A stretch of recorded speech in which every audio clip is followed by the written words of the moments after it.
why I'm pro immigration, why I'm pro Indian immigration. Just for some context, I was born in Australia.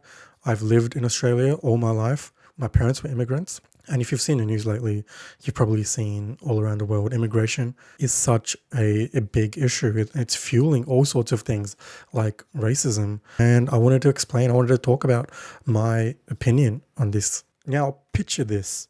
Someone comes in your house and they start to take your things, they imprison you, and then they get you to work for them, all while slowly taking everything that you have in your house, one by one, all your valuables, everything that you used to make money. Let's say, you make money by selling those things from your house, selling, vegetables or something from your garden. And what happens is this person comes in, they start to take those vegetables that you were selling and sell them back to you at a much higher price. They start to steal everything that you have, all your valuables. They start to tax you.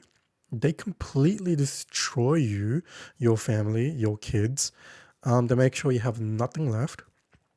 And they leave after hundreds and hundreds of years of enslaving you. And let's say you're completely ruined. Let's say you were rich. You were incredibly rich before these people came. And after they left, you have nothing. And let's say your kids, your grandkids, they want a better life because obviously the house that they're in they've had everything looted from them. And then they go to these people that looted that in the first place in search for a better life. And then they're like, no, go back to your country, fix your own country first. I'm talking about the British rule. And it's a point that not a lot of people bring up. Going back to the point of the people that came in your house and stole everything from you, let's say they took all that money, they took everything that you had and went and built other homes. They built these other homes with the money that they stole from you, which estimates to around 43 trillion US dollars. That's how much they stole from you. They take this money and they build these other countries. And in this situation, they built these houses. And when your grandkids, they, generational suffering, it's generational trauma, they want a better life and they go to these houses. And they're like, no, you can't come in. You're not allowed here. This is my house that I've built, from the wealth that we stole from you. That's idiotic. That's, immoral. It's not justice. If they built those houses by stealing from you, I think that at the very least, they owe something back to you. Now, this is why I want to talk about immigration.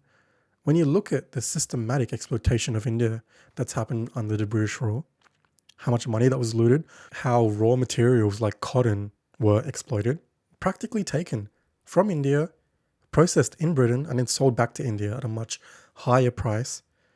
All of this comes back to immigration. I live in Australia. The colonizers came here and they brought a bunch of convicts, but they also brought a bunch of Indian slaves who they brought from India to help build this country. Now, you go around especially where I am in right now, South Australia, you see posters, and you see posters all around Australia that says Australian, and they have a picture of usually an immigrant, like a Sardar or someone from an Afghanistan background. I think that's a very important point to make, that these people that came here to this country, that helped build this country, were Australian. As different as they looked from everyone else, they were Australian because they helped build this country. This country was built by immigrants. Same with US, same with Canada, same with UK. These countries were built with the wealth, 43 fucking trillion dollars of wealth was used to build these countries like US, Canada, Australia, UK, and it completely destroys a country like India. Let's remember that Britain left India not even 100 years ago.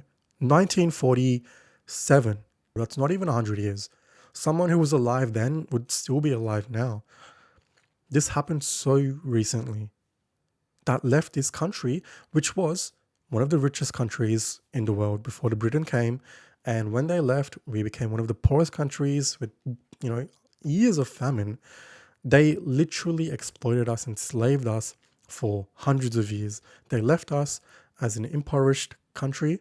And when our kids, when our grandkids want to go to a country like, Canada or America or Australia for a better life, because let's not remember the reason why India is the way it is because of the colonizers, the British.